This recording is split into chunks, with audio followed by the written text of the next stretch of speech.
ವೀಕ್ಷಕರಿಗೆಲ್ಲ ನಮಸ್ಕಾರಗಳು. ಶ್ರೀ ಮಸ್ಟ್ರಾಲಜಿ ಪರವಾಗಿ ನನ್ನ ನಮಸ್ಕಾರಗಳು ಮತ್ತು ಕೃತಜ್ಞತೆಗಳನ್ನು ತಿಳಿಸ್ತೀನಿ. ನಾನು ಈ ದಿನ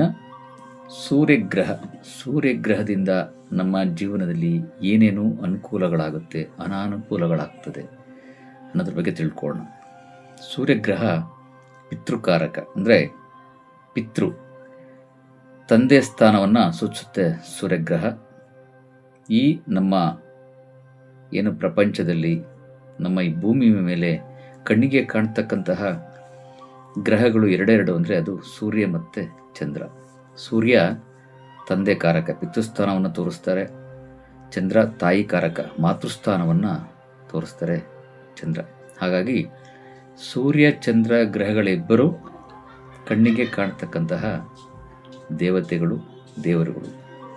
ಅವ್ರನ್ನ ನಾವು ಹೆಚ್ಚು ಪೂಜೆ ಮಾಡೋದ್ರಿಂದ ಜೀವನದಲ್ಲಿ ಆದಷ್ಟು ನಾವು ಉನ್ನತಿಯನ್ನು ಕಾಣ್ಕೋಬೋದು. ಅದರಲ್ಲಿ ಸೂರ್ಯಗ್ರಹವನ್ನು ಹೆಚ್ಚು ನಾವು ಪೂಜೆ ಮಾಡೋದ್ರಿಂದ ಏನು ಅನುಕೂಲ, ಸೂರ್ಯಗ್ರಹದಿಂದ ಯಾರಿಗೆ ಅನುಕೂಲ ಆಗುತ್ತೆ, ಯಾರಿಗೆ ಅನಾನುಕೂಲ ಆಗುತ್ತೆ ಅನ್ನೋದ್ರ ಬಗ್ಗೆ ತಿಳ್ಕೊಳ್ಳೋಣ.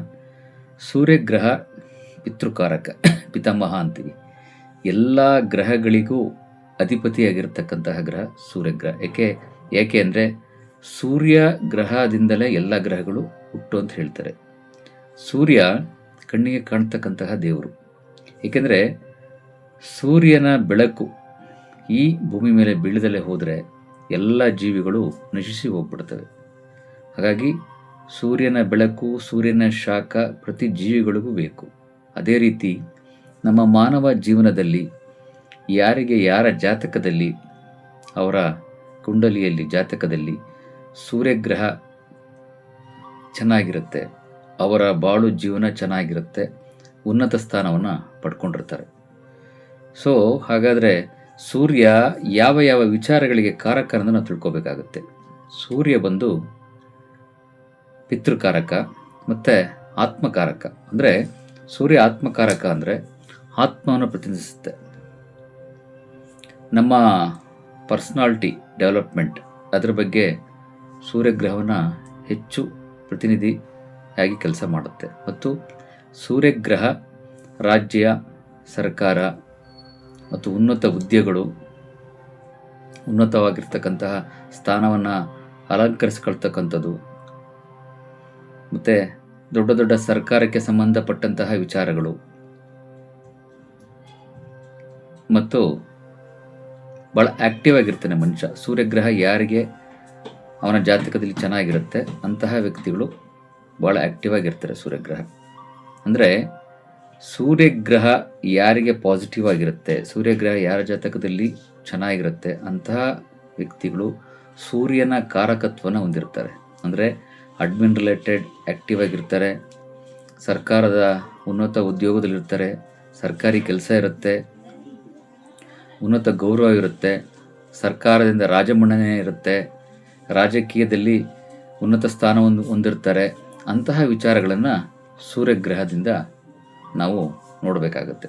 ಅದೇ ಸೂರ್ಯಗ್ರಹ ಏನಾದರೂ ಅವರ ಜಾತಕದಲ್ಲಿ ನೆಗೆಟಿವಲ್ಲಿದ್ದು, ಸೂರ್ಯಗ್ರಹ ಏನಾದರೂ ಪೀಡಿತನಾಗಿದ್ದಾಗ ಅಂತಹ ವ್ಯಕ್ತಿಗಳಿಗೆ ಹೆಲ್ತ್ ಪ್ರಾಬ್ಲಮ್ ತುಂಬ ಬರುತ್ತೆ. ಸ್ಪೆಷಲಿ ಕಣ್ಣಿಗೆ ಸಂಬಂಧಪಟ್ಟಂತಹ ಕಾಯಿಲೆಗಳಿರುತ್ತೆ. ಪಿತ್ತಕಾರಕ, ಸೂರ್ಯ ಪಿತ್ತಕಾರಕ ಅಂದರೆ ಪಿತ್ತಜನಕಾಂಗಕ್ಕೆ ಸಂಬಂಧಪಟ್ಟಂಥ ಸಮಸ್ಯೆಗಳಿರುತ್ತೆ. ಮತ್ತು ರಕ್ತಕ್ಕೆ ಸಂಬಂಧಪಟ್ಟಂತಹ, ಅಂದರೆ ಬ್ಲಡ್, ಅಂದರೆ BP, ಇಂತಹ ಸಮಸ್ಯೆಗಳು ಜಾಸ್ತಿ ಇರುತ್ತೆ. ರಕ್ತವರ್ಣ, ರಕ್ತಕ್ಕೆ ಸಂಬಂಧಪಟ್ಟಂತಹ ಸಮಸ್ಯೆಗಳು ಇರುತ್ತೆ. ಮತ್ತು ಕಣ್ಣಿಗೆ ಸಂಬಂಧಪಟ್ಟಂತಹ ಸಮಸ್ಯೆಗಳಿರುತ್ತೆ. ನಿದ್ರಾಹೀನತೆ ಇರುತ್ತೆ, ಚರ್ಮಕ್ಕೆ ಸಂಬಂಧಪಟ್ಟಂಥ ಸಮಸ್ಯೆಗಳಿರುತ್ತೆ. ಸೊ ಹಾಗಾಗಿ ಯಾರ ಜಾತಕದಲ್ಲಿ ಸೂರ್ಯಗ್ರಹ ಪೀಡಿತನಾಗಿರ್ತಾನೆ, ಅಂದರೆ ಸೂರ್ಯಗ್ರಹ ಕೆಲವು ಮನೆಗಳಲ್ಲಿ ಇದ್ದಾಗ ನೆಗೆಟಿವ್ ಅಂಶಗಳನ್ನ ಕೊಡ್ತಾರೆ ಸೂರ್ಯಗ್ರಹ. ಅಂತಹ ವ್ಯಕ್ತಿಗಳಿಗೆ ಸೂರ್ಯಗ್ರಹ ಶಾಂತಿ ಮಾಡ್ಕೋಬೇಕಾಗುತ್ತೆ. ಅಂತಹ ವ್ಯಕ್ತಿಗಳು ಸೂರ್ಯಗ್ರಹದಿಂದ ಭಾಳಷ್ಟು ಸಮಸ್ಯೆಗಳನ್ನ ಅನುಭವಿಸ್ತಾರೆ. ಸೊ ಸೂರ್ಯಗ್ರಹ ನಾವು ಶಾಂತಿ ಮಾಡ್ಕೋಬೇಕು ಅಂದರೆ ಸೂರ್ಯಗ್ರಹದ ಜಪವನ್ನು ಹೆಚ್ಚು ಮಾಡಬೇಕು. ಅಂದರೆ ಸೂರ್ಯಗ್ರಹದ ಜಪ ಅಂದರೆ ಪ್ರತಿದಿನ ನಾವು 1008 ಬಾರಿ ಸೂರ್ಯಗ್ರಹ ಜಪವನ್ನು ಮಾಡಿ, ಸೂರ್ಯ ಜಪದ ತರ್ಪಣ ಅಂದರೆ ಸೂರ್ಯ ಜಪದ 7,000 ನಂಬರ್ ಹೋಮವನ್ನು ದರ್ಪಣವನ್ನು ಕೊಟ್ಟು ಪ್ರತಿದಿನ ನಾವು ಸೂರ್ಯಗ್ರಹದ ಬೀಜ ಮಂತ್ರಗಳನ್ನ ಪಠಿಸೋದ್ರಿಂದ ಸೂರ್ಯಗ್ರಹ ಶಾಂತಿ ಆಗುತ್ತೆ. ಓಂ ಸೂರ್ಯಾಯ ನಮಃ ಅಂತ ಪ್ರತಿದಿನ 1008 ಬಾರಿ ಪಠಿಸೋದ್ರಿಂದ ಸೂರ್ಯಗ್ರಹ ಶಾಂತಿ ಆಗುತ್ತೆ. ಮತ್ತು ಸೂರ್ಯಗ್ರಹವನ್ನು ಯಾವ ನಂಬರ್ಗಳು ಇಂಡಿಕೇಟ್ ಮಾಡುತ್ತೆ ಅಂದರೆ, 1ನೇ ನಂಬರು ಅವರು ಸೂರ್ಯಗ್ರಹವನ್ನು ರೆಪ್ರೆಸೆಂಟ್ ಮಾಡ್ತಾರೆ. 19ನೇ ನಂಬರು, 28 ಮತ್ತು 10ನೇ ತಾರೀಕು. ಅಂದರೆ ಈ ತಾರೀಕಿನಲ್ಲಿ 1ನೇ ತಾರೀಕು, 28ನೇ ತಾರೀಕು, 19ನೇ ತಾರೀಕಿನಲ್ಲಿ ಹುಟ್ಟಿರ್ತಕ್ಕಂತಹ ವ್ಯಕ್ತಿಗಳು ಸೂರ್ಯಗ್ರಹವನ್ನು ಇಂಡಿಕೇಟ್ ಮಾಡ್ತಾರೆ. ಇಂತಹ ವ್ಯಕ್ತಿಗಳು ಸೂರ್ಯಗ್ರಹವನ್ನು ಹೆಚ್ಚು ಪೂಜೆ ಮಾಡೋದರಿಂದ ಅವರ ಜೀವನದಲ್ಲಿ ಉನ್ನತ ಅವಕಾಶಗಳು, ಉನ್ನತ ಅಭಿವೃದ್ಧಿ ಹೊಂದುತ್ತಾ ಹೋಗ್ತಾರೆ. ಮತ್ತು ಪ್ರತಿ ದಿವಸ ಸೂರ್ಯ ನಮಸ್ಕಾರ ಮಾಡಿ, ಪ್ರತಿದಿನ ಸೂರ್ಯನ ಪ್ರಾರ್ಥನೆಯನ್ನು ಮಾಡಿ, ಪ್ರತಿದಿನ ಗೋಧಿಯನ್ನು ಸೂರ್ಯ ದೇವರಿಗೆ ಅರ್ಪಿಸಿ, ನವಗ್ರಹ ದೇವಸ್ಥಾನದಲ್ಲಿ ಪ್ರತಿ ಭಾನುವಾರ ಗೋಧಿಯನ್ನು ಕೊಡೋದ್ರಿಂದ ಸೂರ್ಯ ಶಾಂತಿ ಆಗುತ್ತೆ.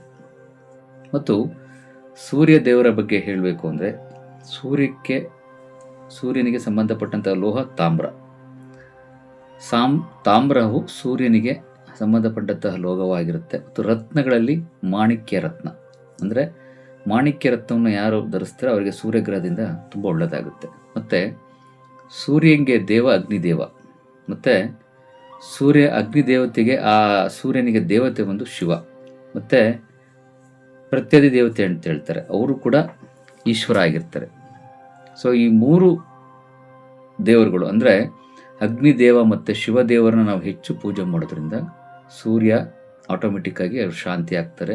ಸೂರ್ಯ ದೇವರಿಂದ ನಮಗೆ ಹೆಚ್ಚು ಅನುಕೂಲಗಳಾಗ್ತದೆ.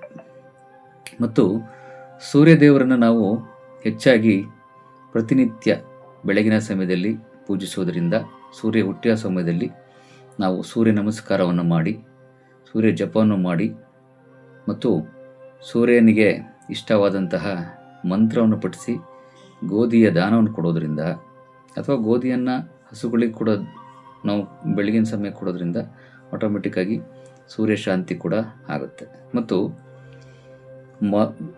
ಮೊದಲನೇದಾಗಿ ಯಾರಿಗೆ ಸೂರ್ಯಗ್ರಹ ತೊಂದರೆಯನ್ನು ಕೊಡ್ತದೆ ಅಂತ ನಾವು ನೋಡಬೇಕಂದ್ರೆ, ಸೂರ್ಯಗ್ರಹ ಜಾತಕದಲ್ಲಿ ನಮ್ಮ ಲಗ್ನದಿಂದ ನೋಡ್ಕೋಬೇಕಾಗುತ್ತೆ. ನಮ್ಮ ಲಗ್ನದಿಂದ ನಮ್ಮ ಜಾತಕದಲ್ಲಿ 6ನೇ ಮನೆ ಮತ್ತು 7ನೇ ಮನೆ ಮತ್ತು 8ನೇ ಮನೆ ಮತ್ತು 12ನೇ ಮನೆ, ಇದು ದುಸ್ಥಾನಗಳನ್ನು ನಾವು ಕರಿತೀವಿ. ಅಂದರೆ 6ನೇ ಮನೆಯಲ್ಲಿ ಇದು ಶತ್ರುಗಳಿಗೆ ಸಂಬಂಧಪಟ್ಟಂತಹ ಮನೆ, ಸಾಲ ಆಗ್ತಕ್ಕಂತಹ ಮನೆ, ಮತ್ತು ಮೇನ್ ಕಾಯಿಲೆಗಳಾಗ್ತಕ್ಕಂತಹ ಮನೆ 6ನೇ ಮನೆ ಅಂತ ಹೇಳ್ತೀವಿ. ಆ ಸ್ಥಾನದಲ್ಲಿ ಏನಾದರೂ ನಿಮ್ಮ ಜಾತಕಗಳನ್ನ ನೀವು ನೋಡ್ಕೊಳ್ಳಿ. ಜಾತಕಗಳನ್ನ ನೋಡಿಕೊಂಡಾಗ ಲಗ್ನದಿಂದ 6ನೇ ಮನೆಯಲ್ಲಿ ಏನಾದರೂ ಸೂರ್ಯ ಇದ್ದರೆ ಅವರಿಗೆ ಸೂರ್ಯನ ಶಾಂತಿ ಮಾಡ್ಕೋಬೇಕಾಗುತ್ತೆ. ಬಹಳಷ್ಟು ಸಮಸ್ಯೆಗಳನ್ನ ಅವರು ಫೇಸ್ ಮಾಡ್ತಾ ಇರ್ತಾರೆ. ಸರ್ಕಾರಕ್ಕೆ ಸಂಬಂಧಪಟ್ಟಿದ್ದು, ಸಾಲಗಳು ಹೆಚ್ಚಿರುತ್ತೆ, ಕಾಯಿಲೆಗಳು ತುಂಬ ನರಳ್ತಾ ಇರ್ತಾರೆ, ಪಾರ್ಶ್ವವಾಯು ಸಮಸ್ಯೆಗಳಿಂದ ನರಳ್ತಾ ಇರ್ತಾರೆ. ಅಂತಹ ವ್ಯಕ್ತಿಗಳು ಅವರು ಸೂರ್ಯದೇವರ ಶಾಂತಿನ ಮಾಡ್ಕೊಳ್ಳೋದ್ರಿಂದ ಆಟೋಮೆಟಿಕ್ಕಾಗಿ ಈ ಸಮಸ್ಯೆಯಿಂದ ಹೊರಗೆ ಬರ್ಬೋದು. ಅದೇ ರೀತಿ 7ನೇ ಮನೆಯಲ್ಲಿ ಏನಾದರೂ ಸೂರ್ಯ ಇದ್ದರೆ, ಜಾತಕದಲ್ಲಿ ಲಗ್ನದಿಂದ 7ನೇ ಮನೆಯಲ್ಲಿ ಏನಾದರೂ ಸೂರ್ಯ ಇದ್ದರೆ ಖಂಡಿತವಾಗಿ ಅವರಿಗೆ ದಾಂಪತ್ಯ ಜೀವನದಲ್ಲಿ ಸಮಸ್ಯೆ ಇರುತ್ತೆ. ಸುಮಾರು 75% ದಾಂಪತ್ಯ ಸುಖ ಇರಲ್ಲ. ಗಂಡ ಹೆಂಡತಿಯಲ್ಲಿ ಜಗಳಗಳಿರುತ್ತೆ, ಸಮಸ್ಯೆಗಳನ್ನ ಫೇಸ್ ಮಾಡ್ತಾ ಇರ್ತಾರೆ, ಕೋರ್ಟು ಕಚೇರಿಗಳನ್ನ ಫೇಸ್ ಮಾಡ್ತಾ ಇರ್ತಾರೆ, ಶತ್ರುಬಾಧೆ ಇರುತ್ತೆ, ಹಾಕಿದ ಬಿಸ್ನೆಸ್ಗಳು ಕೈ ಕೊಡ್ತಾ ಇರಲ್ಲ ಸೂರ್ಯ ಏನಾದರೂ 7ನೇ ಮನೆಯಲ್ಲಿದ್ದರೆ. ಅದೇ ರೀತಿ 8ನೇ ಮನೆಯಲ್ಲಿದ್ದರೆ ಅವರಿಗೆ ಅಷ್ಟು ಆಯಸ್ಸು ಹೆಚ್ಚಿರುತ್ತೆ ಅಂತ ಹೇಳಲಿಕ್ಕಾಗಲ್ಲ. ಮಧ್ಯ ಆಯಸ್ಸು ಅಂತ ಹೇಳ್ತೀವಿ. ಅಥವಾ ಆಯಸ್ಸನ್ನ ದಾಟಿ ಹೋಗಬೇಕು ಅಂದರೆ ಮೃತ್ಯುಂಜಯ ಹೋಮ, ಶಿವದೇವರ ಪ್ರಾರ್ಥನೆಯನ್ನು ಹೆಚ್ಚು ಮಾಡಬೇಕಾಗುತ್ತೆ.